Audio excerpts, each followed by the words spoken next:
Alrighty then.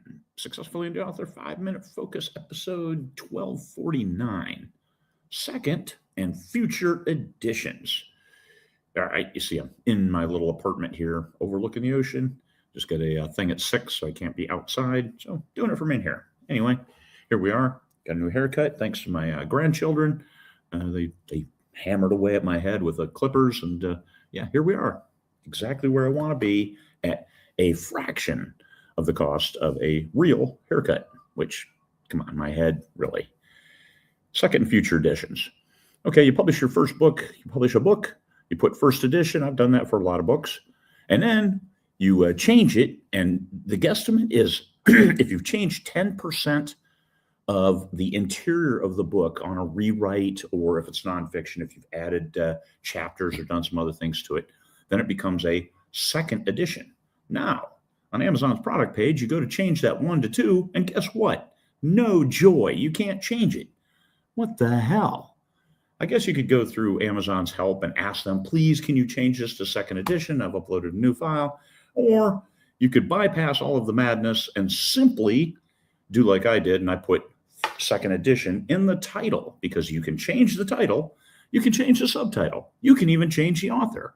But I'll be damned if you can change the edition number. Yeah, madness. Anyway, so I just put it in the title, third edition, and put it on the cover.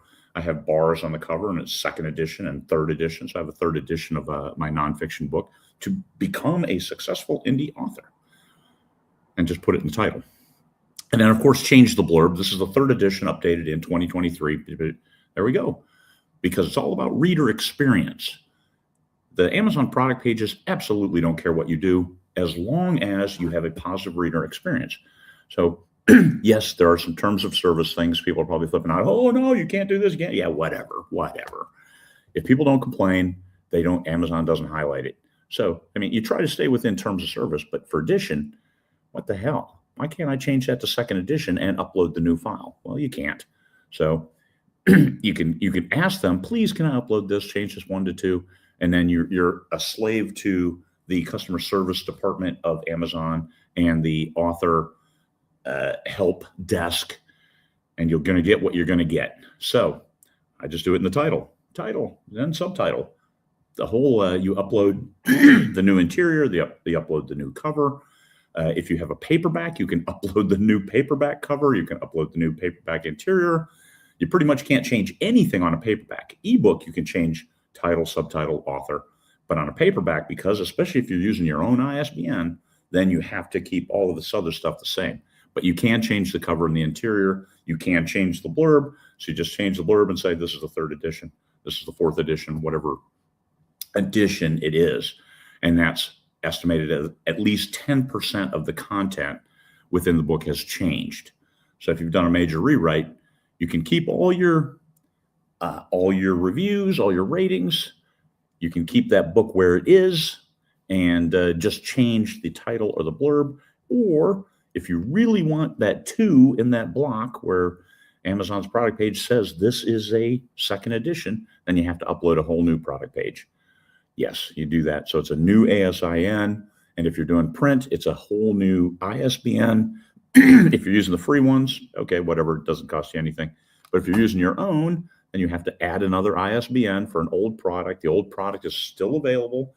That's the thing with ISBNs. They are in perpetuity. So resellers can say, hey, this ISBN is that first edition, and here you go. Do you want a first edition copy? So how many of us collect books and, oh, hey, I've got a signed first edition. Well, yeah, you can do that.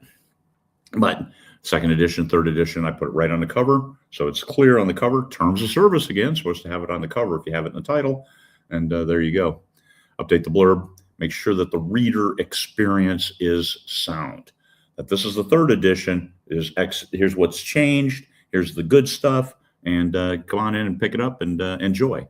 Now, the challenge with that second, third edition, especially if you keep it under the same ISN and the same product page, is any previous buyers can force an update on their Kindle, and they will get the new edition at no cost. So if you're looking for new readers, then you might have to pull up to load up a new product page. Or if you're trying to get money from your old readers by updating the book.